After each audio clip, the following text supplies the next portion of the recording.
الحمد لله وكفى وسلام على عباده الذين اصطفى أما بعد فأعوذ بالله من الشيطان الرجيم بسم الله الرحمن الرحيم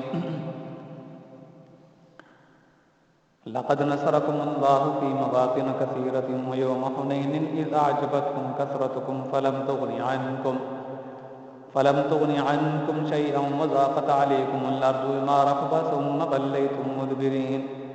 ثم أنزل الله سكينته على رسوله وعلى المؤمنين وأنزل جنودا لم تروها وعذب الذين كفروا وذلك جزاء الكافرين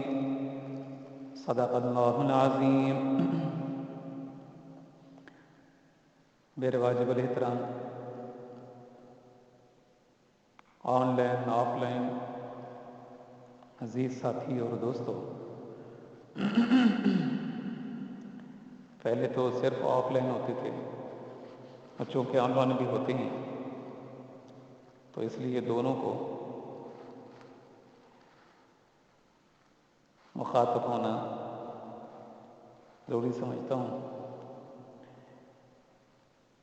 قرآن کریم کی آیات جو آپ کے سامنے پڑھی ہیں، جو لوگ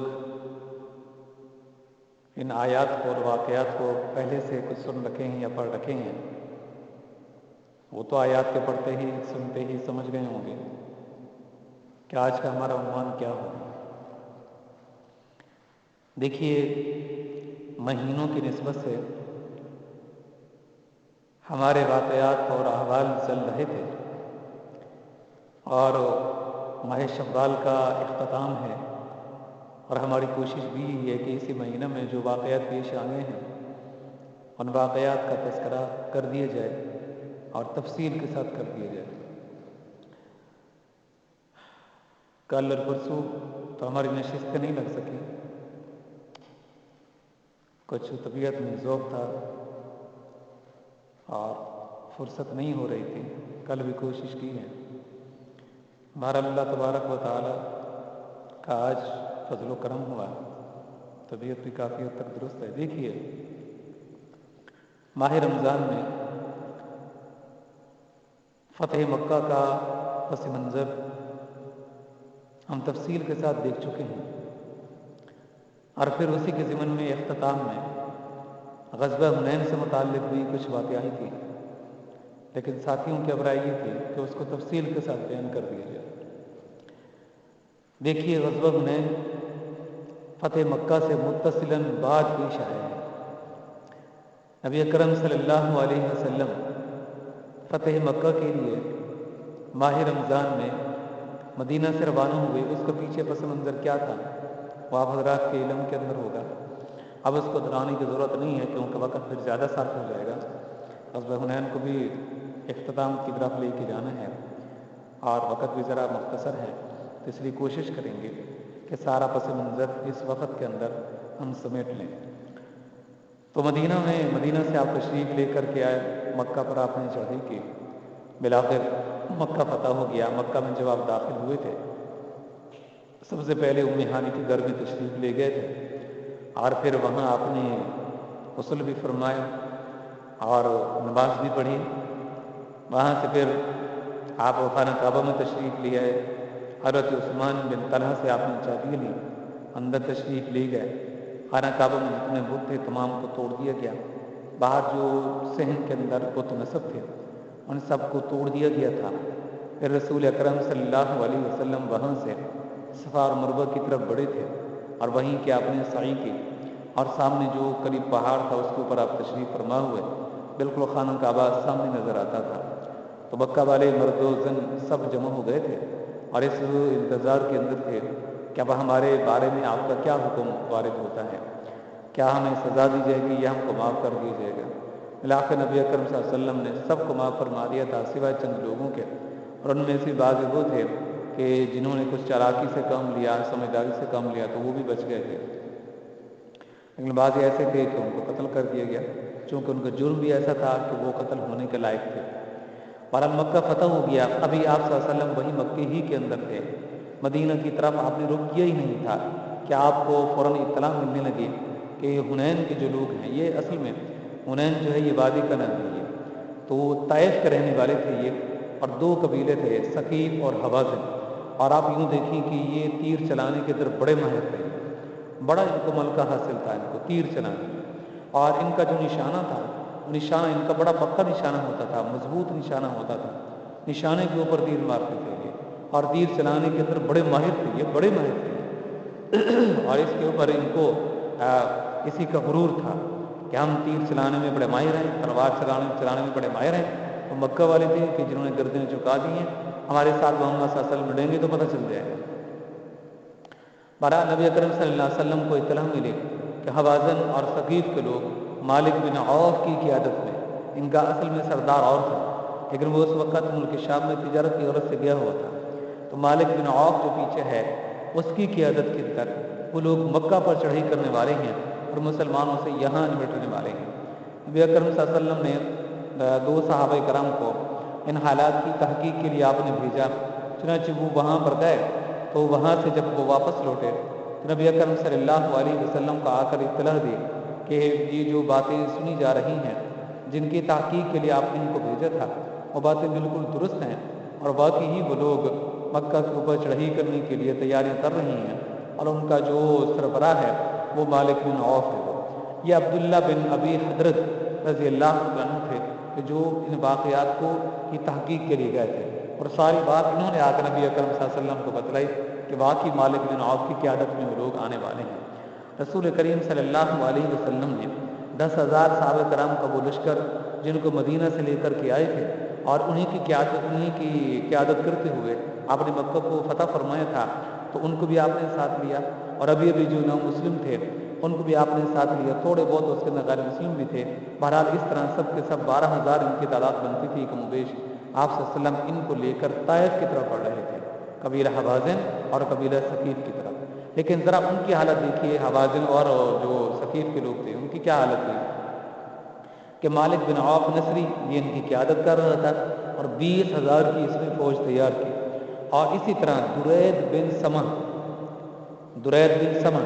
یہ ان کا اندر عمر رسید آدمی تھا۔ آپ اندازہ اس بات کا لگا سکتے ہیں کہ اس کی جو نظر تھی وہ بھی کمزور ہو چکی تھی، ہاں کان وغیرہ اس کی ذرا درست تھے، وہ باتوں کی سماعت کر لیتا تھا، لیکن یہ ہے کہ اس کی جو نظر تھی وہ بالکل ختم ہو چکی تھی وہ۔ تو جب اس کو پتہ چلا تو اس نے کہا کہ کہاں جا رہے ہو، کہ اس کی قیادت میں کیا لڑائی کرنی ہے، سب کو اس کو بتایا گیا۔ تو اس نے کہا کہ مجھے آپ مالک بن عوف کے پاس لے چلو۔ اس نے کہا کہ ہائے تو نوجوان وہ، بہرحال یہ ہے کہ یہ ہوگا کہ قیادت اچھی کرے گا، بہرحال یہ ہے کہ مجھے اس کے پاس لے جاؤ، اس لیے کہ میں نے بھی بڑی جنگیں لڑی ہیں اور ایک عرصہ میں گزار چکا ہوں، تو اس تجربے کی بنیاد پر مجھے ان کے قریب رکھو۔ چنانچہ وہ بھی جب وہاں پر پہنچا، یہ قبیلہ جسم کا یہ سردار تھا یہ، تو وادی اوتاد وغیرہ کے اندر جب یہ لوگ تمام پہنچے، اور دریب بھی وہیں پر گیا، اور اس نے جا کر مالک بن عوف سے کچھ گفتگو کی، تو اس نے کہا کہ یہ کیا میں سن رہا ہوں، بچوں کی رونے کی آوازیں میرے کانوں کے اندر پڑ رہی ہیں، اور عورتوں کی بولنے کی آوازیں میرے کانوں کے اندر پڑ رہی ہیں، اور گدھے چیخ رہے ہیں، اور جانور وغیرہ جو ہیں وہ ان کی آوازیں میرے کانوں کے اندر پڑ رہی ہیں، اور بکریوں کی من کی آوازیں وہ بھی میرے کانوں کے اندر جو ہے پڑ رہی ہیں، کہ کیا ہے یہ سب کچھ ہے، کیسے مختلف قسم کی آوازیں میرے کانوں میں آ رہی ہیں، کن کو تم نے ساتھ لیا ہوا ہے؟ تو اس پہ مالک بن عوف نے کہا کہ میں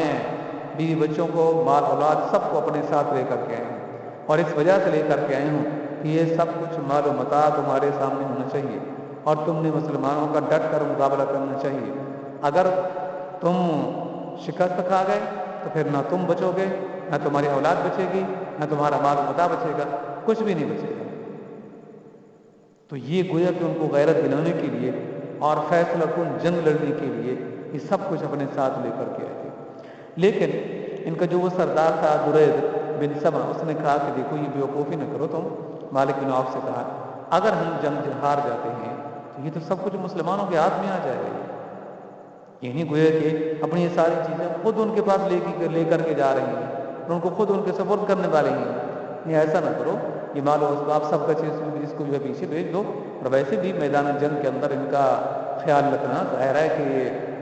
ان کو اپنے حصار کے اندر لینا ہوگا اور ہر طرح سے دیکھ بھال کرنی ہوگی، تو یہ اچھا نہیں ہے، لہٰذا ان کو آپ واپس کر دو،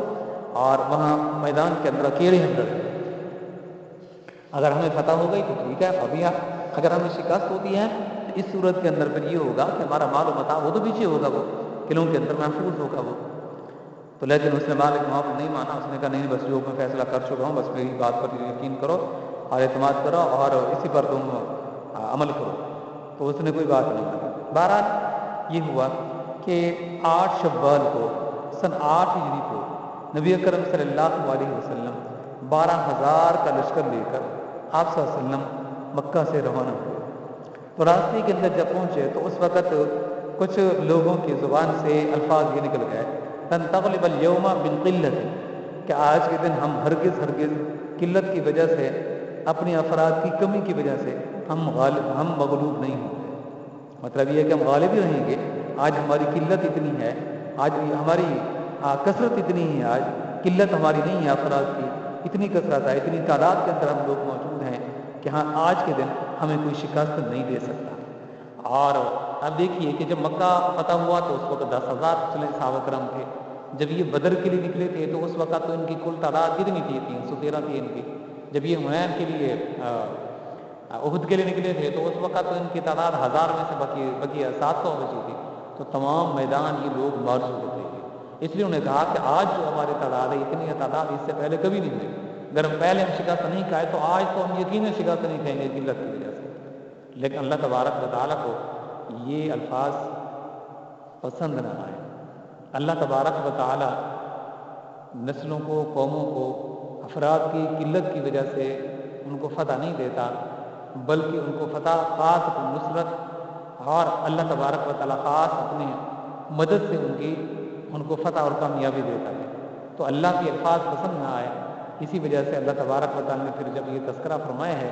جب یہ آیات پڑھی گئی جس کا ترجمہ تشریح دیکھیں گے تو ان کے اندر اللہ نے فرمایا کہ دیکھا ہے اس وقت کیسے تم جو ہے عجب کے اندر آ گئے تھے اور تم نے کہا کہ آج قلت کی وجہ سے ہمیں کوئی شکست نہ ہوگی. تو اللہ کے الفاظ پسند آئے، اسی وجہ سے پھر اول ویلا میں اللہ تبارک و تعالیٰ نے پھر تمہیں جانچ لیا اور پھر تمہیں فتنے کے اندر تمہیں آزمائش کے اندر ڈال دیا. یہاں فتنہ سے مراد عربی کا فتنہ ہے، مراد اس سے آزمائش ہے.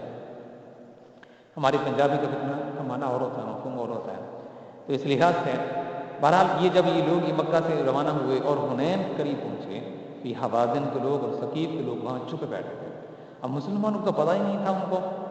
کہ ہم جب یہاں سے گزر گئے، ان کا تو یہی مقصد تھا کہ ہم طائف کے اندر جائیں گے اور وہاں مقابلہ ہوگا. لیکن یہ درمیان راستے کے اندر آ کر وہاں چھپ بیٹھے تھے. اور یہ درمیان کے اندر سے ایک راستہ سا وادی تھے، یہ ادھر بھی پہاڑ تھا ادھر بھی پہاڑ تھا، درمیان سے سمجھے کہ ایک چھوٹا سا راستہ تھا اور مسلمانوں نے وہاں سے جو گزرنا تھا. اور ایک طرح وہ سمجھے کہ ایک طرح کی لائن بنا لی تھی. لائن کی صورت میں ماشاء اللہ ایک راستہ ذرا تنگ تھا وہ، اور پتہ بھی نہیں تھا ہر ایک کی تلوار، اس کی ان کی تلواریں اور یہ ساری چیزیں ان کی اپنی اندر جو حمایت سمجھیں یا وہ ان کا جن چیزوں کے اندر اپنی تلواروں کو اور تیروں کو رکھتے تھے وہ تو وہ ان کے اندر ہی تھیں وہ، اور ابھی ان کو باہر نکالے نہیں تھے وہ، اور اب لڑائی کی پوزیشن کے اندر تھے نہیں وہ. تو اچانک ان کے اوپر حملہ ہو گیا اور چاروں طرف سے یہ لوگ چھپے بیٹھے تھے، یہ پہاڑوں کے ارد گرد یہ. تو اچانک جب یہ اٹھے آواز میں ثقیف کے لوگ انہوں نے مارنا شروع کر دیا تیر، اور اس قدر ان لوگوں نے تیر برسائے، اس قدر تیر برسائے آپ حیران ہوں گے کہ اس کے اندر مسلمان بکھلا گئے اور ان کو اپنا ہوش تک نہ رہا اور ادھر ادھر بھاگنا شروع کر دیا. حتیٰ کہ نبی اکرم صلی اللہ علیہ وسلم کے گرد چند لوگ واقعہ بچے اور ان میں حضرت ابو سفیان بھی تھے رضی اللہ تعالیٰ. حضرت ابو سفیان پر انشاءاللہ ہم ایک مستقل لیکچر لیں گے. ایسے بھی آگے ماہ محرم آرام آ رہا ہے، فتح حسین کا جو ہم لیکچر لیں گے حسن کا، تو انشاءاللہ اس وقت پھر تفصیل کے ساتھ لیں گے. فتح امیر معاویہ کے بھی لیں گے، اگرچہ ان کی وفات تو وہاں جماعت ثانیہ میں ہوتی ہے، لیکن چونکہ یہ عنوان اور بہت ہی سمجھے کہ اہم ہے یہ، تو ان کو تفصیل کے ساتھ لینا چاہیے. تو آپ دیکھیں کہ حضرت ابو سفیان بھی اس وقت موجود تھے، حضرت عباس بھی موجود تھے، حضرت ابوبکر بھی تھے، حضرت عمر بھی تھے رضوان اللہ تعالی اجمعین. یہ سارے حضرات وہاں آپ سے گرد موجود تھے. بقیہ تمام صحابہ کرام جب پریشانی تو اچانک جب ان کے اوپر تیر پڑے تو اب وہ بکھلا گئے، ان کے قدم ان کے اکھڑ گئے اور ادھر ادھر بھاگنا شروع کر دیا. اب حضرت عباس رضی اللہ عنہ کو نبی اکرم صلی اللہ علیہ وسلم نے فرمایا تو انہوں نے پھر آواز لگائی تو بات کے اندر یہ تمام لوگ پھر اکٹھے ہوئے ہیں اور جمع ہوئے ہیں. یہ لیکن دیکھیے نبی اکرم صلی اللہ علیہ وسلم اور یہ چند صحابہ کرام یہ اپنی جگہ پر ٹکے ہوئے تھے. اللہ کے نبی صلی اللہ علیہ وسلم بزدل نہیں ہوتا. اللہ کے نبی صلی اللہ علیہ وسلم کے اندر اللہ نے جو ان کو جرأت دی ہے، بہادری دی ہے، شجاعت دی ہے، اس کا کوئی مقابلہ نہیں کر سکتا. اب اپنی جگہ کے اوپر ٹکے ہوئے تھے اور یوں فرما رہے تھے انا نبی لا کذب، وہ سنو میں اللہ کا نبی ہوں، یقین اللہ کا نبی ہوں، بے شک اللہ کا نبی ہوں میں، لا کذب میں ہرگز جھوٹا نہیں ہوں میں، یعنی میں جو کہتا ہوں اللہ کا نبی ہوں پیغمبر ہوں، اس میں کوئی جھوٹا نہیں ہوں میں، باقی میں اللہ کا نبی ہوں پیغمبر ہوں۔ پھر انا ابن عبد المطلب، یہ بھی سنو میں عبد المطلب کا بیٹا ہوں، حالانکہ رسول کریم صلی اللہ علیہ وسلم عبد المطلب کے تو پوتے تھے، حضرت عبداللہ کے بیٹے تھے، بلکہ آپ تو یوں کہتے انا ابن عبداللہ، لوگوں سنو اور کان کھول کر سن لو، میں تو عبداللہ کا بیٹا ہوں، لیکن آپ نے فرمایا انا ابن عبد المطلب کہ میں عبد المطلب کا بیٹا ہوں، جبکہ وہ تو آپ کے دادا ہیں، آپ ان کے پوتے لگتے ہیں ان کے۔ تو مفسرین نے اور جو محققین ہیں محدثین ہیں، چونکہ حدیث مبارکہ کی کتابوں کے اندر ان سارے واقعات کو کتاب المغازی کے اندر لیا گیا ہے، تمام محدثین نے ان کو کتاب المغازی کے اندر جو دیا ہے ان واقعات کو، تو ان کا کہنا یہ ہے کہ نبی اکرم صلی اللہ علیہ وسلم نے اپنے دادا کی طرف نسبت اس وجہ سے کی ہے، پہلی بات تو یہ ہے کہ عرب کے اندر یہ دستور تھا یہ، تو ان میں قوم کے اندر اوپر کی طرف سے جو مشہور ہوتا تھا تو نیچے والے اپنے اس مشہور اپنے دادا پر دادا یا اس کے باپ کی طرف سے نسبت کر دیتے تھے کہ سن لو میں فلاں کا بیٹا ہوں، یعنی نسبت اپنے ہی اوپر والے جو خاندان ہوتا تھا دادا پر دادا یا اس کا پر دادا پر دادا، اپنے ہی خاندان کے اندر اس کی نسبت کر دیتے میں فلاں کا بیٹا ہوں، یعنی اوپر کی طرف جائیں تو ظاہر ہے کہ وہی دادا پر دادا بنتے ہیں، تو اس لحاظ سے پھر ان کی طرف نسبت جو ہے ذاتی طور پر کر دیتے تھے، اور قریب کی نسبت کر کے یوں کہتے تھے کہ میں اس کا بیٹا ہوں۔ تو اس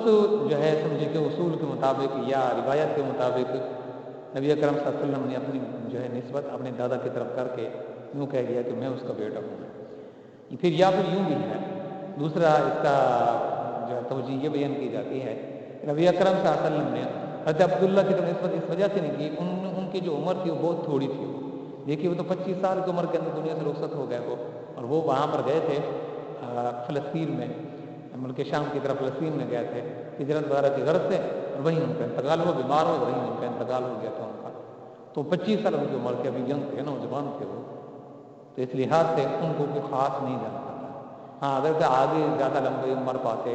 تو پھر ظاہر ہے کہ ان کے پھر وہ جوہر کھول کر لوگوں کے سامنے آتے، ان کی شجاعت، ان کی بہادری، اور اس طرح ان کی زندگی کے دیگر جو کارنامے ہوتے تو لوگوں کے سامنے پیش آتے ہو اور لوگ ان کو جانتے بھی ہوتے تھے۔ لیکن جو عبد المطلب تھے انہوں نے لمبی عمر پائی تھی، مکہ کے سردار تھے، اور مکہ کے لوگ ان کی بزرگی، ان کی شجاعت، ان کی بہادری، اور ان کی قوت، ان کی طاقت، اور ان کا ملکہ، ان تمام چیزوں سے لوگ جو ہے معترف تھے۔ تو جو مشہور تھے نبی اکرم صلی اللہ علیہ وسلم نے ان کی طرف نسبت کی ہے کہ میرا جو دادا تھا وہ بھی کوئی بزدل نہیں تھا، بڑا بہادر آدمی تھا، میں بھی اسی کا بیٹا ہوں، میں بھی اسی کا پوتا ہوں، جیسے وہ میدان کو چھوڑنے والا نہیں تھا میں بھی میدان کو چھوڑنے والا نہیں ہوں، میں بھی ڈرنے والا نہیں ہوں، خوف کرنے والا نہیں ہوں، اس طرح کہ میرا دادا خوف نہیں کرتا تھا، ڈرتا نہیں تھا، وہ بزدل نہیں تھا، وہ میدان کو چھوڑ کر پیٹھ دکھا کر بھاگنے والا نہیں تھا، وہ میں بھی اسی کا بیٹا ہوں۔ تو اس بنیاد پر آپ نے اپنے دادا کی طرف جو نسبت کی ہے، تو آپ اپنی جگہ پر ٹھیکے ہوئے تھے، اپنی جگہ پر اوپر جو ہے جمے ہوئے تھے، اور آپ نے میدان نہیں چھوڑا، اور نہ یہ کہ آپ ادھر ادھر بھاگے تھے۔ بہرحال یہ ہوا کہ نبی اکرم صلی اللہ علیہ وسلم نے تمام صحابہ کرام کو حضرت عباس کے ذریعے سے جب آواز لگوائی کہ سب کے سب جمع ہو گئے، اب رسول کریم صلی اللہ علیہ وسلم نے تمام صحابہ کو حکم دیا، تو انہوں نے پھر آپ کی قیادت کے اندر تو سب نے متحد ہو کر متفق ہو کر ان کے اوپر حملہ کیا، اور پھر ایسی وہاں پر جنگ ہوئی کہ بہت سخت جنگ تھی، اس میں دیکھیے خالد بن ولید کے اوپر جو حملہ ہوا تھا پہلی مرتبہ یہ، تو اس وقت ان کی حالت یہ تھی کہ وہ تو ایک طرف جو ہے پہاڑی کے نیچے گرے پڑے تھے، نبی اکرم صلی اللہ علیہ وسلم کو پتہ چلا تو آپ وہاں تشریف لے گیا، تو ان کی جسم کے اوپر سارے تیروں کے نشانات تھے، اور ان کا جسم زخمی ہو چکا تھا، آپ نے جیسے ان کے ہاتھ ان کے جسم کے اوپر ہاتھ پھیرا تو ان کے زخم بھی ٹھیک ہوتے گئے، اور ان کا خون وہیں پر تھم گیا، رک گیا۔ پھر رسول کریم صلی اللہ علیہ وسلم نے فرمایا اٹھو خالد مقابلہ کرو، ان کا مقابلہ ہوا، تو اتنا سخت مقابلہ ہوا کہ اس کے اندر کئی صحابہ کرام اس میں شہید ہوئے، اور ان کی طرف سے بھی بہت سے لوگ مارے گئے، بالآخر وہ لوگ بکلا گئے، وہ حوازن الثقیف کے لوگ، تو پھر انہوں نے میدان کو چھوڑا ہے، اور میدان کو چھوڑ کر وہاں سے بھاگے ہیں۔ آخر میں نبی اکرم صلی اللہ علیہ وسلم نے یوں فرمایا تھا کہ یہاں سے سنگریزے نیچے سے اٹھائے تھے حنین کی جگہ سے، وادی حنین سے، پھر آپ ان کی طرف پھینکے تھے، اور یوں فرمایا شاہد الوجوہ، شاہد الوجوہ، یوں کہہ کر آپ ان کی طرف پھینکے۔ ادھر یہ تھا، صحابہ کہتے ہیں کہ اللہ تبارک و تعالیٰ نے آسمانوں سے فرشتوں کو بھیجا تھا، اور قرآن کریم کی سورۃ توبہ کی جو آیات ہے لقد نصرکم اللہ آخر تک، اس میں اللہ تبارک و تعالیٰ نے ان فرشتوں کا تذکرہ فرمایا ہے کہ ان فرشتوں کو ہم نے آسمانوں سے ان کو اتارا تھا، اور وہ مسلمانوں کی مدد کے لیے، کفار کے مقابلہ کے لیے اترے تھے۔ تو بہرحال یہ تھا کہ اللہ نے ان کے دلوں کے اندر روب ڈال دیا مسلمانوں کا، اور فرشتوں نے ان کی مدد کی، تو پھر یہ لوگ وہاں سے بھاگ گئے۔ صحابہ کہتے ہیں کہ یوں محسوس ہوتا تھا جس طرح کہ کالی چینٹیاں ہوں، کالی چینٹیوں کی صورت میں ہم نے دیکھا کہ اوپر آئی اور چھا گئی، وہ دراصل وہ فرشتے تھے۔ تو پھر یہ بکھلا گئے۔ تو ان میں سے آپ دیکھیں کہ کچھ لوگ جو تھے وہ وہاں سے بھاگے بھاگے کچھ اوتاس کے اندر چلے گئے، وادی اوتاس کے اندر، اور اسی طرح ان میں سے بعض وہ تھے کہ جو طائف وغیرہ کے اندر جو ہے چلے گئے۔ اب جو اوتاس کی طرف جو چلے گئے ہیں تو ان میں وہ دریز جو ان کا بڑا تھا وہ بھی ان اوتاس کی طرف بھاگنے والوں کے اندر شامل تھا، اور اسی طرح کچھ لوگ وہ تھے وہ طائف کی طرف چلے گیا، تو وہ جو مالک بن عوف تھا نصری، جو ان کی قیادت کر رہا تھا، تو وہ بھاگتا بھاگتا ہوا وہ طائف کے اندر جا چھپا تھا۔ پھر یہ جو لوگ اوتاس کے اندر چھپے تھے تو ان میں سے پھر دو ٹولیاں بن گئی، کچھ وہیں اوتاس کے اندر چھپے رہے اور کچھ مقام نخلا کی طرف جو بھاگ گئے، اور جو کچھ ان کے پاس مال و اسباب کا عورتیں تھیں سب کو چھوڑ گئے تھے۔ تو وہ دریج جو ان کا بڑا آدمی تھا اس کی بات بالکل صحیح اور درست ثابت ہوئی، اس نے مالک بن عوف سے کہا تھا کہ اپنے ان کو ساتھ نہ لے جاؤ، تو وہی ان کے بات ثابت ہوئی، تو ان کی عورتیں اور سب کچھ ان کا مال و متاع چھین لیا گیا۔ مسلمانوں نے اس کے اوپر جو ہے قبضہ کر لیا۔ کل آپ آگے چل کر دیکھیں گے کہ مال و اسباب کتنا تھا، کتنی تعداد کے اندر تھا، یہ آخر میں چل کر ہم اس کا جو ہے تذکرہ کریں گے۔ تو نبی اکرم صلی اللہ علیہ وسلم نے پھر اسی جو ہے مقام پر، یعنی اسی وادی حنین کے اندر، آپ نے حضرت ابو موسیٰ اشعری رضی اللہ تعالیٰ عنہ کی جو چچا تھے ابو عامر اشعری رضی اللہ تعالیٰ عنہ، ان کی قیادت کے اندر ایک دستہ بھیجا، اور آپ نے دستہ بھیج کر ان کو فرمایا کہ تم چلے جاؤ وہاں پر مقام اوتاس کی طرف جہاں پر یہ لوگ بھاگ کر گئے، اور مقام نخلا کی طرف، دریج بھی اسی طرف بھاگا تھا، اور جا کر ان کا جو ہے کلا کما کرو، ان کا صفایا کرو۔ کن کو بھیجا تھا؟ حضرت ابو عامر اشعری کو، جو کہ چچا تھے حضرت ابو موسیٰ اشعری کے۔ ابو موسیٰ اشعری بھی اسی اپنے چچا کے ساتھ اسی جو ہے چھوٹے سے لشکر کے اندر شامل ہے۔ نبی اکرم صلی اللہ علیہ وسلم وہاں سے چلے گئے تھے جورانہ کے مقام پر، اور وہاں پہنچ کر آپ صلی اللہ علیہ وسلم، یہ قریب تھا جورانہ کا مقام، یہ وہیں سے راستے نکلتے تھے، جو کہ ایک راستہ طائف کی طرف جاتا تھا، پھر ایک راستہ جو ہے وہ سیدھا مکہ کی طرف جاتا تھا۔ تو وہاں یہ سمجھے کہ ایک طرح کا سینٹر تھا یہ۔ تو وہاں پر جب آپ پہنچے تو آپ نے پھر صحابہ کرام کو چند کو وہاں پر بٹھایا اور فرمایا کہ سارا مال و اسباب، یہ عورتیں تم ان کے اوپر نگران ہو گے، ہم لوگ جا رہے ہیں طائف کی طرف، جا کر ہم طائف کا محاصرہ کریں گے۔ تو سارا مال و اسباب ان کو دے دیا جورانہ کے مقام پر، اور خود نبی اکرم صلی اللہ علیہ وسلم کہاں چلے گئے؟ طائف کی طرف، اور طائف کا جا کر محاصرہ کر دیا۔ اور اسی طرح یہ ابو موسیٰ اشعری کے جو چچا تھے حضرت ابو عامر اشعری، ان کو نبی اکرم صلی اللہ علیہ وسلم مقام نخلا کی طرف اور اوتاس کی طرف ان کو بھیج دیا ان کو۔ پھر یہیں سے نبی اکرم صلی اللہ علیہ وسلم نے ایک اور دستہ بھی یہاں سے جو ہے بھیجا تھا، اور وہ آپ نے بھیجا تھا طفیل بن عمر دوسی رضی اللہ عنہ کی قیادت میں، اور ان کو آپ نے بھیجا تھا۔ چوبی نامی ایک بت تھا، چوبی نامی، با اور یا، چوبی نامی ایک بت تھا، اس کو جو ہے توڑنے کے لیے، اس کو جو ہے ختم کرنے کے لیے چنانچہ یہ ایک چھوٹا سا جو ہے لشکر لے کر وہاں چلے گئے۔ تو یہ کل لشکر جو اسلام تھا یہ 3 حصوں کے اندر بٹ گیا۔ یہ آپ ذرا سب سے پہلے حال دیکھتے ہیں ابو موسیٰ اشعری رضی اللہ عنہ کے چچا ابو عامر کی قیادت کے اندر جو گیا تھا اوتاس اور نخلا کی طرف، ان کا کیا حالت ہوئی اور کیسے ان کا مقابلہ ہوا، کتنا نقصان ہوا، کیا کچھ ہوا، اس کے بارے میں آپ ذرا دیکھیے۔ جب یہ ابو عامر اشعری جو اپنی قیادت کے اندر لشکر لے کر گئے تو جا کر انہوں نے طائف یہ اوتاس وغیرہ کے اندر، وہاں دریز بھی تھا اور بقیہ لوگ تھے، جا کر ان کا مقابلہ کیا۔ انہوں نے بھی آگے سخت سے جو ہے انہوں نے مقابلہ کیا۔ تو ان کی صفوں کے اندر ایک شخص تھا جس کا نام تھا ربیعہ بن رفیع رضی اللہ تعالیٰ عنہ، ربیعہ بن رفیع رضی اللہ تعالیٰ عنہ۔ تو انہوں نے جا کر جو ہے مقابلہ کیا، تو وہ جو دریز تھا اس کو جا کر انہوں نے قتل کر دیا۔ دریز کو قتل کس نے کیا؟ ربیعہ بن رفیع رضی اللہ تعالیٰ عنہ۔ تو اس کو جا کر جو ہے مارا، تو اس سے پھر وہ جن کا جو سردار تھا، بڑا تھا، ان کا رسیدہ تھا، تو وہ وہیں پر جو ہے قتل ہو گیا۔ لیکن سلمہ بن درید یہ اس کا بیٹا تھا، یہ یعنی درید کا، تو وہ کہیں پیچھے کھڑا تھا وہ، تو اس نے پھر ان کے اوپر جو حملہ کر دیا، ربیعہ بن رفیع کے اوپر. جو ان کے اوپر جو حملہ کیا تو پھر فور اس نے اس کو جو ہے قتل کر دیا، شہید کر دیا ان کو. پھر اسی سلمہ بن درید نے ابو عامر اشعری رضی اللہ تعالیٰ عنہ جو قیادت کر رہے تھے ان کو جو ہے تیر مارا، جو تیر ان کو آ کر لگا، اور پھر وہی تیر ان کی شہادت کا جو ہے باعث بنا. تو اس طرح ربیعہ بن رفیع جو ان کے باپ کا قاتل تھا، سلمہ بن درید کے باپ کا قاتل، تو ان کو اس نے شہید کر دیا. اور ابو عامر اشعری جو قیادت کر رہے تھے پورے لشکر کی، ان کو بھی اس نے جو ہے تیر مارا، اور جو ان کی پھر بعد میں چل کر ان کی شہادت کا سبب بنا. لیکن جب ابو عامر اشعری دنیا سے رخصت ہونے لگے، آپ ذرا دیکھیے کہ ان کے دل میں نبی اکرم صلی اللہ علیہ وسلم کی محبت کتنی تھی، عشق کتنا تھا. اس نے کہا کہ میں تو دنیا سے جانے والا ہوں، میرے بھتیجے میرے قریب ہو جاؤ اور میری کچھ وصیتیں ہیں وہ ذرا سن لو. جب تم جانا نبی اکرم صلی اللہ علیہ وسلم کی خدمت میں، تو ان کو جا کر جو ہے میرا یہ پیغام دینا کہ اللہ کے رسول آپ میرے لیے دعا کر دیجیے. چنانچہ نبی اکرم صلی اللہ علیہ وسلم نے پھر ان کے لیے دعا بھی فرمائی ہے، جس کا آگے چل کر ہم جو ہے تذکرہ کرتے ہیں. تو جب یہ جو ہے شہید ہو گئے یہ، تو ان کا جو یہ جو بھتیجا تھا ان کا ابو موسیٰ اشعری، تو انہوں نے پھر قیادت جو ہے کی ہے پورے لشکر کی، اور پھر اس سلمہ بن درید کو بھی اس نے قتل کر دیا، اور اس طرح بقیہ جو لوگ تھے ان کو جو ہے قتل کر دیا. بعض لوگ ان میں سے بھاگ گئے، لیکن اکثر یہ تھے کہ ان میں سے جو مارے گئے. جب یہ نبی اکرم صلی اللہ علیہ وسلم کی خدمت میں ابو موسیٰ اشعری رضی اللہ عنہ تو آ کر سارا واقعہ بتلایا، اور یہ بھی کہا کہ میرے چچا جو ہے وہ رخصت ہو چکے ہیں، شہید ہو چکے ہیں وہ، اور آخری وقت میں انہوں نے مجھے نصیحت کی کہ نبی اکرم صلی اللہ علیہ وسلم سے کہنا کہ میرے لیے آپ دعا کریں. آپ صلی اللہ علیہ وسلم اسی وقت وضو کیا، اور وضو کر کے آپ صلی اللہ علیہ وسلم ان کے لیے دعا کی، اور ان الفاظ کے اندر دعا کی. فرمایا اللہم اغفر لعبید ابی عامر، اے اللہ تو مغفرت فرما عبید ابو عامر کی،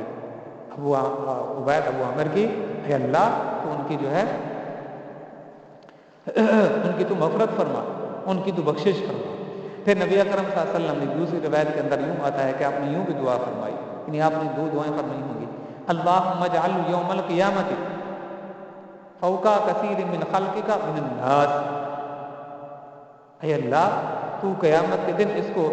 اپنے لوگوں میں سب سے بلند مقام اس کو دینا، جو بلند مقام والے لوگ ہوں گے قیامت والے دن تو ان کو ان کا شمار ان لوگوں کے اندر فرمانا. تو اس لحاظ سے اس طرح جو ہے یہ جو وہاں پر ابو موسیٰ اشعری کے چچا جو ہے وہاں پر گئے ابو عامر اشعری، تو انہوں نے پھر خود تو شہید ہو گئے، لیکن یہ ہے کہ وہ جتنا فتنہ تھا، جتنے لوگ تھے ان سب کو قتل کر دیا گیا. کچھ لوگ تھے جو وہاں سے بھاگ گئے. اب آتے ہیں نبی اکرم صلی اللہ علیہ وسلم نے جو طائف کے اندر جا کر محاصرہ کیا تھا اس کی کیا صورت حال ہوئی. نبی اکرم صلی اللہ علیہ وسلم جب جیسے وہاں پر پہنچے تو آپ نے پورے طائف کا وہاں جا کر گھیرا کر لیا، اور جب طائف کا جو ہے گھیرا کر لیا گیا تو مسلمانوں نے بڑی کوشش کی کہ کسی طریقے سے اس کو جو ہے فتح کر لیا جائے طائف کو، لیکن طائف فتح نہ ہوا، اس وجہ سے کہ ان کا جو قلعہ تھا وہ بڑا مضبوط قلعہ تھا وہ، اور اس قلعے کو اس کی دیوار کو توڑنا یا دروازے کو توڑنا بہت مشکل تھا، اور فتح کرنا بہت جو ہے مشکل تھا. یہ پھر کیا ہوا کہ اسی حالت میں وہ جو طفیل بن عمر دوسی گئے تھے چوبی نامی بت کو گرانے کے لیے، اس کو ختم کرنے کے لیے وہاں سے واپس آئے، تو وہ دو چیزیں اپنے ساتھ لائے. ایک وہ اپنے ساتھ لائے تھے دبابہ، اور دوسری وہ اپنے پاس ساتھ لائے تھے منجنیق. دبابہ اور منجنیق وہ اپنے ساتھ لائے تھے.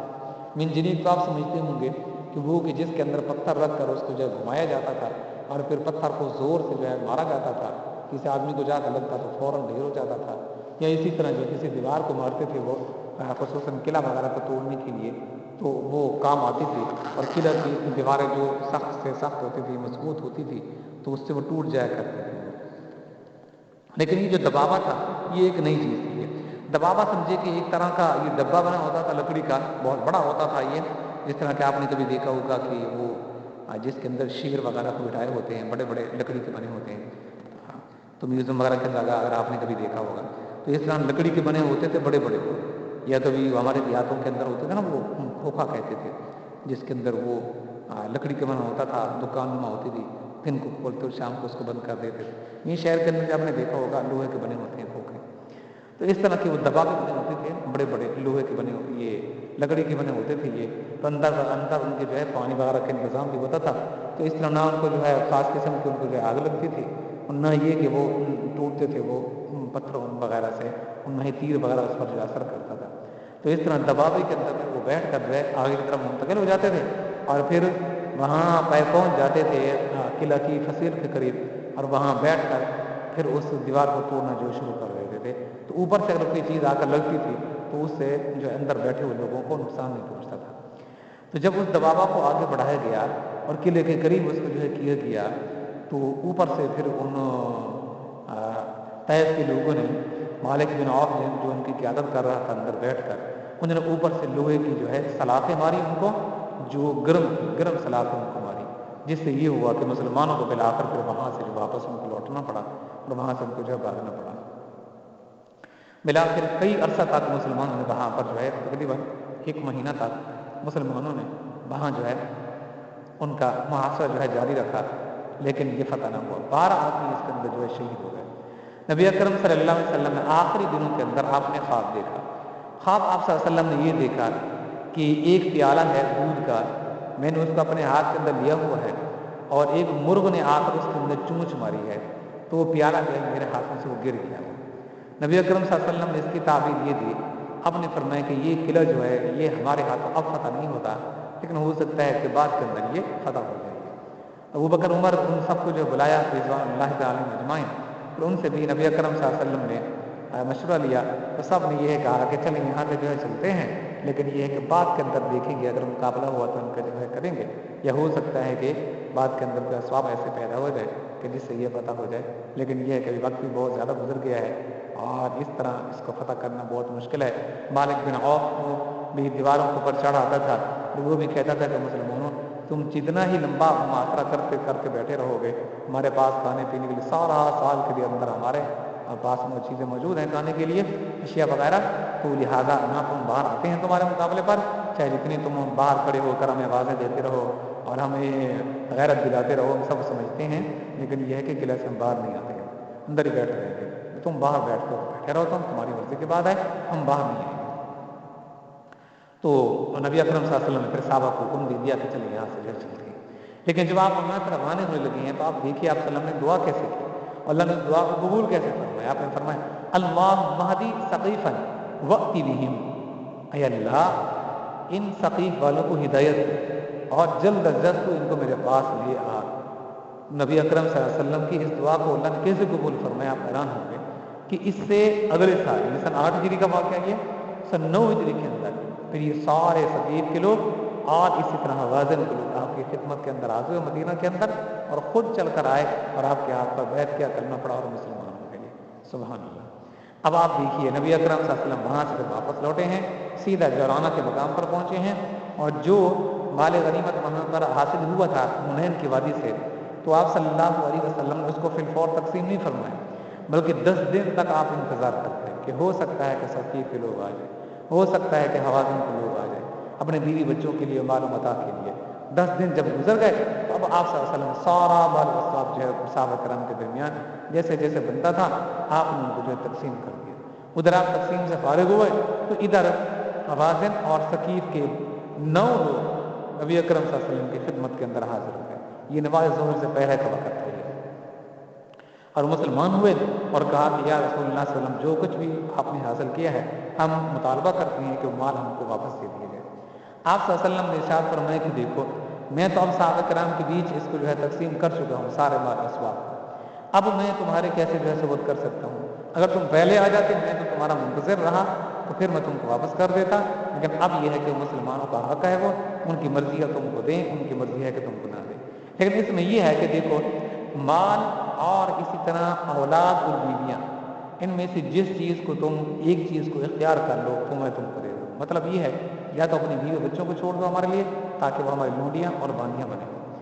یا پھر یہ ہے کہ مال و اسباب تم لے لو اور یہ ہمارے سپرد کر دو، یا پھر یہ ہے کہ اپنی بیوی اور بچوں کو تم لے جاؤ ہمارے اسباب کو تم چھوڑ دو۔ تو انہوں نے کہا یا رسول اللہ صلی اللہ علیہ وسلم ہم حسب و نسب والے ہیں تو ہم اپنی اولاد اور بیویوں کو تو نہیں چھوڑ سکتے، البتہ مال اپنے پاس رکھنا چاہتے ہیں تو آپ رکھ لیں۔ آپ نے فرمایا میرے پاس جو کچھ بھی ہے میرے پاس اور بنو عبد المطلب کے پاس، بنو ہاشم کے پاس، یعنی میرے خاندان کے پاس، وہ تو سب کا سب ہم تم کو دینے کے لیے تیار ہیں جو ہمارے حصے کے اندر آئے۔ خواہ مال اسباب ہے یا تمہارے بیوی اور بچے ہیں، وہ سارا کا سارا تمہارے سپورٹ کر دیں گے۔ البتہ جو مسلمانوں کے پاس ہے وہ ان کی مرضی ہے۔ وہ بہرحال یہ تھا کہ آپ صلی اللہ علیہ وسلم نے سارا قدر کے سپورٹ کر دیا جو آپ کے پاس، آپ کے خاندان کے پاس آیا تھا حصے کے اندر۔ لیکن جو بقیہ بچا تھا جو مسلمانوں کے حصہ کے اندر آیا تھا، تو آپ نے فرمایا نماز ظہر کا وقت ہونے والا ہے، تمام صحابہ کرام نماز کے لیے جمع ہوں گے، تو اس وقت یہ ہوگا کہ تم میں سے کوئی ایک جو ہے کھڑا ہو جائے اور کھڑا ہو کر خطبہ پڑھے اور اس کے اندر ان کو ترغیب دے، پھر میں بھی ترغیب لوں گا، اگر وہ دے دیں گے تو ٹھیک ہے، نہیں دیں گے تو ان کی مرضی ہے، کیونکہ اب وہ سب کا سب ان کا حصہ ہے، وہ ان کا حق ہے جو کہ ان کے حصہ کے اندر آ چکا ہے۔ تو اب آپ ذرا تھوڑا سا یہ دیکھیں، اندازہ لگائیں کہ جو مال و اسباب ملا تھا اس کی تعداد کتنی؟ 6000 اس کے اندر قیدی ملے تھے، 24000 اس کے اندر اونٹ حاصل ہوئے تھے، 40000 اس کے اندر بکریاں حاصل ہوئی تھیں، اور 4000 اوقیہ چاندی اس کے اندر جو ہے حاصل ہوئی تھی۔ اتنی زیادہ تعداد کے اندر نماز ظہر کا وقت ہوا، نبی اکرم صلی اللہ علیہ وسلم نے اس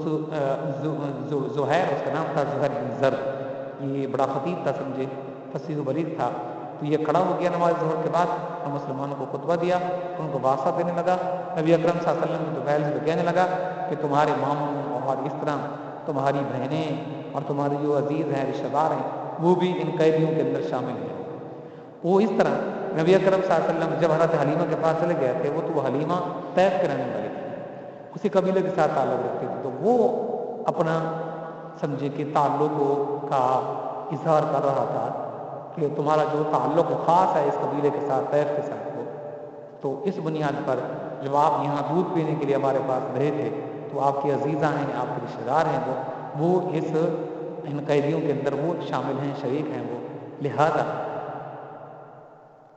ہم آپ کو ان کا واسطہ دیتے ہیں کہ آپ ان سب کو آزاد کر دیجیے۔ چنانچہ صحابہ کرام اس پر جو ہے تیار ہو گئے۔ بہرحال یہ تھا کہ مال و اسباب تو صحابہ کے پاس رہا اور بقیہ جو بیوی اور بچے تھے وہ سب کے سب ان کے جو ہے سپورٹ ان کے جو ہے کر دیے گئے۔ اسی عالم میں حضرت شیمہ رضی اللہ عنہا نبی اکرم صلی اللہ علیہ وسلم کی خدمت کے اندر حاضر ہوئیں اور پہلے تو صحابہ کرام کے پاس آئیں اور کہا کہ میں تمہارے پیغمبر کی میں بہن ہوں، میں ملنا چاہتی ہوں۔ صحابہ نے کہا کہ نبی اکرم صلی اللہ علیہ وسلم کی تو کوئی بہن نہیں ہے۔ میں نے کہا نہیں ان کی بہن ہوں، ذرا تم مجھے ملاؤ تو صحیح، میں ذرا ملتی ہوں ان کو، اور جب میں اپنا تعارف کریں تو مجھے پہچان نہیں۔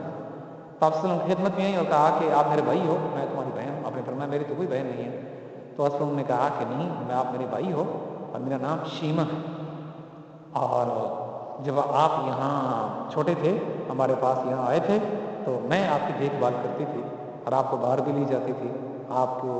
کنگھی بھی کرتی تھی اور آپ کو سرما بھی پہناتی تھی۔ میں ایک مرتبہ میں نے آپ کو تنگ کیا تھا تو آپ نے اپنے مبارک دانتوں سے مجھے یہاں پر کاٹ دیا تھا اور وہ نشان یہاں موجود ہیں۔ تو نبی اکرم صلی اللہ علیہ وسلم کی آنکھوں سے آنسو آ گئے اور آپ نے اپنی مبارک چادر وہاں زمین کے اوپر بچھا دی اور اپنی بہن سے کہا کہ میری بہن اس چادر کے اوپر تم بیٹھ جاؤ۔ چنانچہ اس چادر کے اوپر وہ بیٹھ گئی ہو۔ پھر آپ صلی اللہ علیہ وسلم ان کو رخصت کرتے ہوئے ان کو اونٹ بھی دیے تھے اور ان کو بکریاں بھی دی تھیں اور 3 ان کو غلام دیے تھے، 1 ان کو باندھی بھی دی تھی ان کو۔ تو اس لحاظ سے نبی اکرم صلی اللہ علیہ وسلم نے سب کو جو ہے ان کی عورتوں بچوں کو رہا کر دیا۔ البتہ جو مسلمانوں کے ہاتھ جو مال و اسباب آیا تھا وہ آپ صلی اللہ علیہ وسلم نے ان کو تقسیم پہلے سے کر چکے تھے ان کو، تو وہ بہرحال صحابہ کرام کے پاس آئے۔ اب آپ ذرا دیکھیں نبی اکرم صلی اللہ علیہ وسلم جرانہ کے مقام ہی سے آپ صلی اللہ علیہ وسلم 18 ذی القعدہ کو جرانہ کے مقام سے آپ صلی اللہ علیہ وسلم پھر مکہ کی طرف بڑھے ہیں اور وہاں آپ نے جا کر عمرہ فرمایا ہے۔ عمرہ فرما کر مکہ کے اندر عتاب بن اسید رضی اللہ عنہ کو وہاں کا آپ نے والی مقرر فرمایا، معاذ بن جبل کو آپ نے وہاں کا معلم مقرر فرمایا، اور 2 مہینہ کے بعد رسول اکرم صلی اللہ علیہ وسلم 27 ذی القعدہ کو مدینہ منورہ کے اندر آپ تشریف لے کر کے آئے ہیں۔ تو یہ تھا غزوہ حنین۔ فتح مکہ اس سے پہلے جو ہے پیش آ چکا تھا، اس لیے 2 مہینے لگ گئے مکہ کو فتح کرتے ہوئے۔ پھر آپ صلی اللہ علیہ وسلم وہاں حنین کے اندر گئے، وہاں جنگ ہوئی، اور وہاں سے نبی اکرم صلی اللہ علیہ وسلم پھر طائف کے اندر گئے، وہاں کا محاصرہ کیا۔ تو اس لحاظ سے جو ہے ساری مدت کو اگر ہم وہ سامنے رکھتے ہیں تو تقریباً یہ 2 مہینے بنتے ہیں کہ 2 مہینوں کے اندر مکہ بھی فتح ہوا، اور اسی طرح انہی 2 مہینوں کے اندر غزوہ حنین اور طائف وغیرہ کے واقعے جو ہے پیش بھی آئے ہیں۔ تو اس سے پہلے ہم آپ کو بتا چکے ہیں کہ یہ طائف کے لوگ تھے جو اس وقت تو مسلمان نہ ہوئے اور بلکہ نبی اکرم صلی اللہ علیہ وسلم کے مقابلے پر اتر آئے تھے، اور مسلمانوں نے بھی جا کر ان کا جو محاصرہ کر لیا تھا، لیکن یہ ہے کہ اللہ کا فضل ہوا، کرم ہوا، بعد کے اندر یہ لوگ جو مسلمان ہوئے تھے۔ اسی طائف سے متعلق ایک واقعہ پہلے پیش ہے، مجھے پہلے رکھنا چاہیے تھا، لیکن یہ ہے کہ چونکہ طائف کا ہوا قصہ بیان اس کو لے چکے ہیں تو وہ واقعہ بھی رسول میں طائف کے اندر نبی اکرم صلی اللہ علیہ وسلم سب سے پہلے اس وقت تشریف لے کر کے آئے تھے کہ جب آپ صلی اللہ علیہ وسلم مکی کے اندر تھے۔ حضرت خدیجہ الکبریٰ دنیا سے رخصت ہو گئی۔ اتفاق بھی ایسا ہے کہ آپ صلی اللہ علیہ وسلم کا یہ سفر بھی اسی شوال ہی کے اندر تھا، غزوہ حنین کی شوال ہی کے اندر پیش آئے ہیں۔ تو آپ صلی اللہ علیہ وسلم یہ سن 10 کا واقعہ بنتا ہی ہے، 9 یا 10 کا بنتا ہے، یہ 10 بنتا ہے تقریباً، 11 کا آغاز ہے۔ تو آپ صلی اللہ علیہ وسلم حضرت زید بن حارثہ کو اپنے ساتھ لے کر اب مکہ سے روانہ ہوئے تھے اور سیدھا آپ صلی اللہ علیہ وسلم پہنچے تھے طائف کے اندر۔ طائف کے اندر اس وقت 3 بڑے سردار رہتے تھے۔ آپ کا منشا یہ تھی کہ اگر یہ لوگ مسلمان ہو جائیں، یہ 3 بڑے سردار، تو بقیہ جو لوگ ہیں جن کی قیادت کر رہے ہیں امام یحییٰ کے لوگ، تو ان کا مسلمان ہونا آسان ہو جائے گا۔ اس لیے آپ صلی اللہ علیہ وسلم یہاں طائف کے اندر تشریف لے آئے تاکہ ان کو اسلام کی دعوت دی جائے۔ لیکن جب آپ نے تینوں کو دعوت دی، سرداروں کو لوگ نہ مانے، تو آپ صلی اللہ علیہ وسلم مایوس ہو کر جب وہاں سے واپس لوٹنے لگے تو ان لوگوں نے شریر قسم کے لوگوں کو آپ صلی اللہ علیہ وسلم کے پیچھے لگا دیا تھا، اور ایک پہاڑ تھا اس کے اوپر کھڑے ہو گئے وہ، اور وہاں سے جو ہے دیکھنے لگے وہ کہ ان کے ساتھ یہ لڑکے کیا کرتے ہیں۔ یہ تو انہوں نے نیچے سے پتھر اٹھائے تھے اور پتھر اٹھا کے نبی اکرم صلی اللہ علیہ وسلم کو مارا تھا، جس سے آپ لو لہان ہو گئے تھے۔ آج بھی وہ مقامات مکہ کے اندر موجود ہیں۔ آج تو جدید دور آ گیا ہے، سمجھے کہ یوٹیوب کا ہے، اس لحاظ سے اگر آپ کو ذوق ہو تو دیکھنا چاہیے، تو آپ ذرا یوٹیوب کے اوپر سرچ کریں تو آپ کو مل جائیں گی، وہ ویڈیوز بھی مل جائیں گی، مقامات بھی آپ کو مل جائیں گے جہاں وہ لوگ کھڑے ہو کر بڑے ان کے سردار دیکھ رہے تھے نبی اکرم صلی اللہ علیہ وسلم کا جہاں خون مبارک بہا تھا، جس پتھر کے اوپر حتیٰ کہ آپ وہاں پہ جا کر بیٹھے تھے تو وہ پتھر بھی دکھا رہے تھے کہ یہ وہ پتھر ہے جس پر آپ بیٹھے تھے، اور جس جگہ پر آپ بیٹھے تھے تو وہ جگہ بھی محفوظ ہے۔ پھر نبی اکرم صلی اللہ علیہ وسلم وہاں سے آگے بڑھے ہیں اور عتبہ اور شیبہ کا جو باغ تھا انگوروں کا، تو وہاں پر آپ تشریف لے گئے اور وہاں پر آپ بیٹھ گئے اور داس نمی ایک ان کا عتبہ اور شیبہ کا غلام تھا۔ تو عتبہ اور شیبہ نے جب دیکھا تو اپنے غلام سے کہا کہ اپنی ٹوکری کے اندر جو ہے کچھ لیے جاؤ یہ انگور وغیرہ، اور جا کر محمد صلی اللہ علیہ وسلم کو جو ہے پیش کرو۔ تو آپ صلی اللہ علیہ وسلم کی خدمت میں آیا، آپ صلی اللہ علیہ وسلم نے جیسے ہی ان کو لیا تو آپ نے بسم اللہ پڑھ کر جو ہے کھانا شروع کیا۔ تو اس پر داس نے کہا کہ یہ آپ نے کیا پڑھا ہے؟ تو آپ نے فرمایا میں اللہ کا نبی ہوں، پیغمبر ہوں میں، لہٰذا اللہ کا فرمان ہے کہ جب کوئی چیز کھانے لگو تو اس وقت کیا کرو؟ بسم اللہ الرحمن الرحیم سے اس کا آغاز کرو، اس لیے میں نے بسم اللہ پڑھی ہے۔ تو اس نے کہا کہ کیا آپ نبی ہیں، پیغمبر ہیں؟ تو آپ نے فرمایا کہ ہاں۔ آپ نے کہا فرمایا تو کہاں کا رہنے والا ہے؟ تو اس نے کہا کہ میں نینوا کا رہنے والا ہوں۔ ہم نے فرمایا اچھا وہ نینوا جہاں جو ہے یونس بن متا رہتے تھے؟ تو اس پر اس نے پوچھا کہ آپ ان کو کیسے جانتے ہیں؟ آپ نے پھر وہی بات ارشاد فرمائی کہ میں اللہ کا نبی ہوں، اور یہ اللہ کا نبی تھا، پیغمبر تھا، وہ میرا بھائی تھا۔ تو فوراً جو ہے وہ آگے بڑھا وہ، اور آپ صلی اللہ علیہ وسلم کے ہاتھ پر اس نے بیعت کی، کلمہ پڑھا اور مسلمان ہو گیا۔ جبکہ عتبہ اور شیبہ اس کو دیکھ رہے تھے۔ بعد کے اندر عتبہ اور شیبہ نے یہ سوال بھی اٹھایا اور کہا کہ تم اس وقت کیا کر رہے تھے؟ کیوں تم جو ہے ان کے ہاتھوں کو جو چوم رہے تھے؟ تم انہیں ادا سے کہا تو انہوں نے کہا یہ اللہ کا نبی ہے، پیغمبر ہے، یہ لہٰذا میں مسلمان ہو چکا ہوں۔ پھر جب وہ آپ دیکھیں 3-4 سال کے بعد غزوہ بدر جو پیش آیا ہے تو اس وقت یہ عداد تھا کہ جو زار و قطار رو رہا تھا، حتیٰ کہ اس نے عتبہ اور شیبہ کے پاؤں پکڑ لیے تھے اور کہا کہ میں دیکھ رہا ہوں کہ تم اللہ کے نبی کے مقابلے کے اوپر جا رہے ہو، جو قوم اللہ کے نبی کے پیغمبر کے مقابلے پر جاتی ہے وہ ہرگز کامیاب نہیں ہوتی۔ میں دیکھتا ہوں کہ تم ان کے ہاتھوں سے قتل کیے جاؤ گے اور سیدھے جہنم کے اندر تم جاؤ گے۔ میں کہتا ہوں کہ میرے تم آقا ہو اور میں تمہاری خدمت کی ہے، تمہارے میرے اوپر بہت سارے احسانات ہیں، تم بدر کے اندر نہ جاؤ، ان کے مقابلے پر نہ اترو۔ لیکن چونکہ وہ جہل کا پریشر تھا تو اس لیے پھر ان کو مجبوراً جو ہے جانا پڑا تھا۔ تو اس وقت یہ جو واقعہ پیش آیا تھا یہ طائف کا واقعہ تھا، اور یہ اس وقت پیش آیا تھا کہ جب آپ نے ابھی تک ہجرت بھی نہیں فرمائی تھی۔ تو چونکہ یہ واقعہ طائف کے ساتھ بھی نسبت ہے، دوسرا یہ کہ ماہ شوال کے اندر پیش ہے، تو پہلے میرے ذہن کے اندر نہیں ہے تو میں نے کہا اس واقعے کو دہرا دی جائے، یہ واقعہ بڑا مشہور ہے۔ اب آتے ہیں قرآن کریم کی آیت کی طرف، مقدمہ بہت مختصر ہے یہ سورۃ توبہ ہے، 9 سورت بنتی ہے، 9ویں سورت، اور آیت نمبر اس کی یہ 25 ہے یہ۔ اب دیکھیے جس میں اللہ تبارک و تعالیٰ نے غزوہ حنین کا تذکرہ فرمایا لقد نصرکم اللہ فی مواطن کثیرۃ یوم حنین اذ اعجبتکم کثرتکم فلم تغن عنکم شیئا وضاقت علیکم الارض بما رحبت ثم وليتم مدبرین۔ یقینا اللہ تعالیٰ نے بہت سے میدانوں میں تمہیں فتح دی ہے، غزوہ بدر ہے، غزوہ احد ہے اور غزوہ خندق ہے، کتنے ایسے غزوات ہو چکے ہیں جن میں مسلمانوں اللہ نے تم کو کامیابی سے ہمکنار کیا. اور حنین کی لڑائی والے دن بھی جب کہ تمہیں اپنی کثرت پر ناز ہوگی. دیکھیے نا، اس نے کہا تھا کہ لن تغلب اليوم، ابھی کیسے تھا، من قلت، تقریباً ایسے الفاظ ہیں کہ آج میں قلت کی وجہ سے کوئی ہم کو مغلوب نہیں کر سکتا، اتنی ہم بڑی تعداد کے اندر. تو اللہ فرماتے ہیں چونکہ تم جو اس وقت حنین کے لڑائی کے دن تمہیں اپنی کثرت کے اوپر ناز ہو گیا تھا، تو لیکن اس نے تمہیں کوئی فائدہ نہ دیا. تو تمہارا ناز جو تھا، تمہاری کثرت جو تھی، اس نے تم کو کوئی فائدہ نہ پہنچایا، بلکہ زمین باوجود اپنی کشادگی کی تم پر تنگ ہوئی تھی، پھر تم پیٹ پھیر کر مڑ گئے تھے. مطلب یہ ہے کہ جو ہر طرف سے تمہارے اوپر تیر برس رہے تھے تو اس وقت تمہاری حالت کچھ اسی طرح کی ہوگی تھی. ہم کیسے جان بچائیں؟ جو آدمی مشکل کے اندر ہوتا ہے تو اس کو یوں ہی محسوس ہوتا ہے کہ اب جو ہے میری راستہ تنگ کر دیا گیا، میری زندگی تنگ کر دی گئی ہے. ہر آدمی اپنی جی بچانے کو ہوتا ہے، اپنی جان بچانے کو ہوتا ہے. ثم انزل الله سكينته على رسوله وعلى المؤمنين وانذر جنودا لم تروها وعذب الذين كفروا وذلك جزاء الكافرين. پھر اللہ نے اپنی طرف کی تسکین اپنی نبی پر اور مومنوں پر اتاری اور اپنے وہ لشکر بھیجے جنہیں تم دیکھ نہیں رہے تھے. یعنی فرشتے اللہ نے بھیجے اور تمہارے اوپر ایک طرح کی سکینہ اللہ نے نازل کر دی، تمہارے اوپر بھی، نبی صلی اللہ علیہ وسلم کے اوپر بھی. اور کافروں کو پوری سزا دی اللہ نے. کفار کا یہی بدلہ تھا. یہ اللہ نے پھر نصرت اتار دی، اللہ نے مسلمانوں کی مدد کی. آخری آیت ثم يتوب الله من بعد ذلك على من يشاء والله غفور رحیم. پھر اس کے بعد بھی جس پر چاہے اللہ تعالیٰ اپنی رحمت کی توجہ فرمائے گا، اللہ ہی بخشنے والا ہے اور مہربانی فرمانے والا ہے. تو ان آیات کے اندر اللہ تبارک و تعالیٰ نے اس غزوہ کیا کہیں گے اس کو حنین کا اور غزوہ اوتاد کی اس کو کہتے ہیں، اس کا اللہ تبارک و تعالیٰ نے تذکرہ فرمائے. نماز کا وقت بھی ہونے والا ہے، تو انشاءاللہ اگلی نشست کے اندر ہم غزوہ حدیبیہ کو لیں گے، چونکہ غزوہ حدیبیہ بھی ماہ ذوالقعدہ کے اندر پیش آئے ہیں، تو ماہ ذوالقعدہ بھی لگنے والا ہے. تو اس نسبت سے اس کا بھی ہم جو ہے تذکرہ کریں گے. لیکن اس کے متصل بعد دیکھیں گے مغرب کے بعد اگر وقت ملا تو انشاءاللہ پھر غزوہ بلکہ کچھ اور واقعات پیش آئے ہیں ماہ شوال میں، ان کا ہم جو ہے تذکرہ کریں گے. بات الحمد للہ.